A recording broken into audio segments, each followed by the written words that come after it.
Going on, my fellow nerdettes, Klownprince Dera here. So finally got my hands on a manbat here.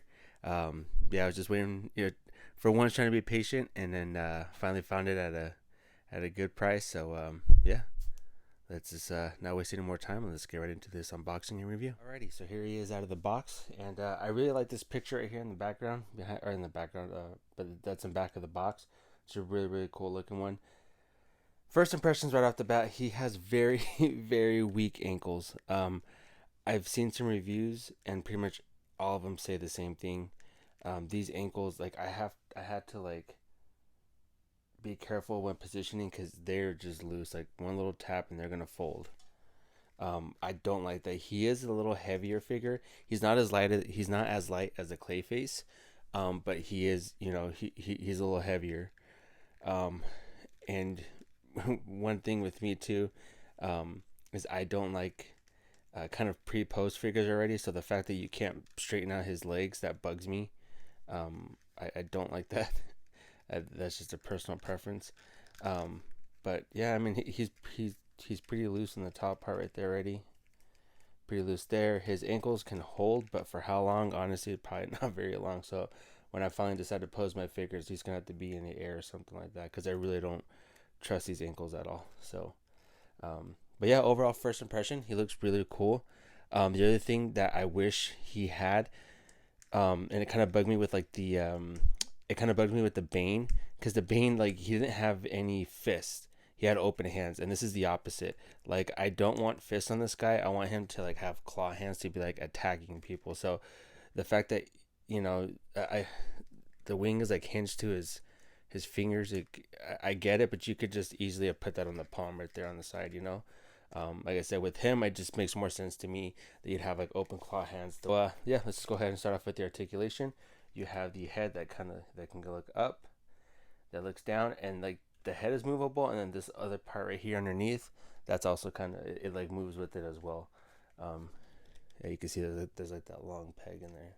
Sorry if you're able to see it with the light or not, but there's just like a long peg that goes in there. This just kind of acts like a floating piece right there in the middle, so can look up kind of. There's no articulation in the jaw, so his mouth doesn't stay open the whole way.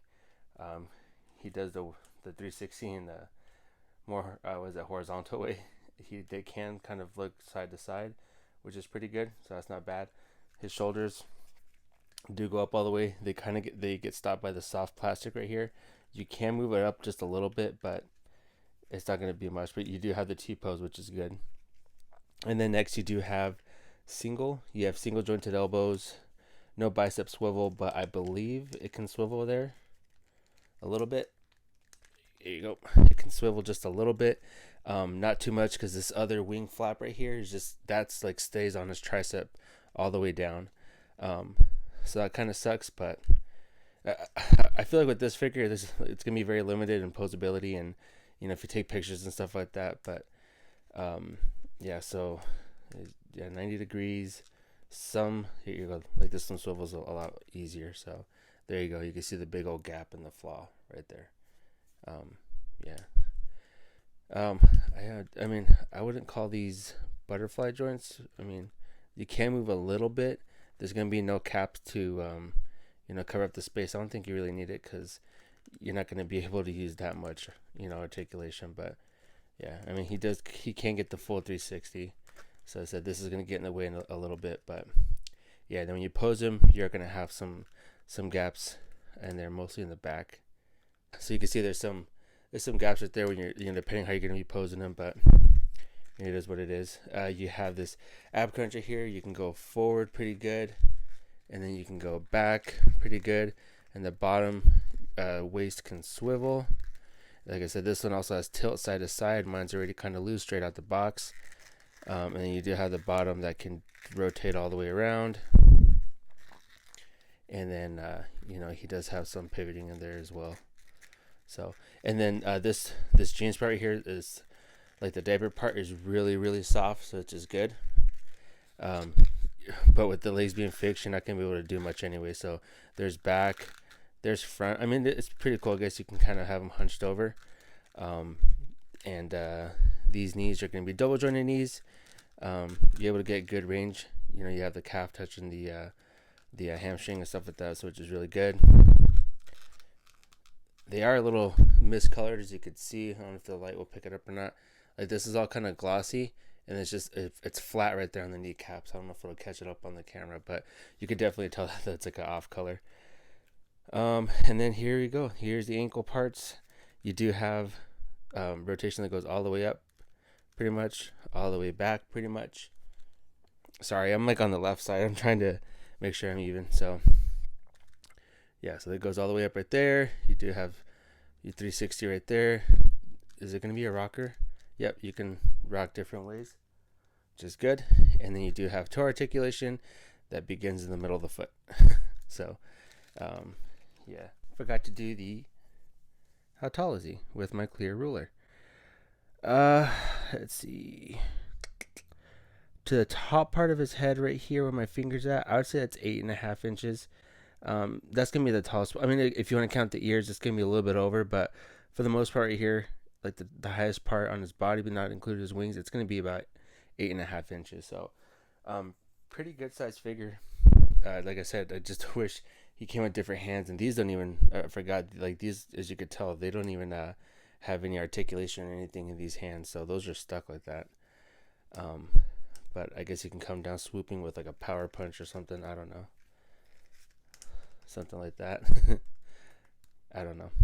Alrighty, and here's the first comparison. We'll go ahead and just start off big with pretty much all the DC McFarlane Multiverse figures. So there's Titan Joker.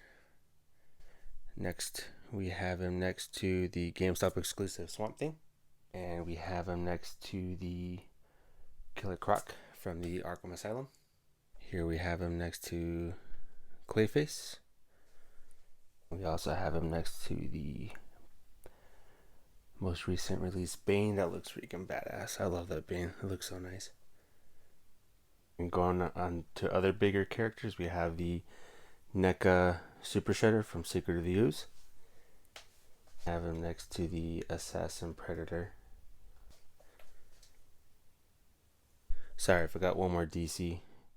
Here's the Atrocitus Build-A-Figure. There he is. Alright, and there we have him next to the 2-pack of the McFarlane Arkham Asylum Batman and Joker. Another big figure we have him next to. This is the McFarlane Violator.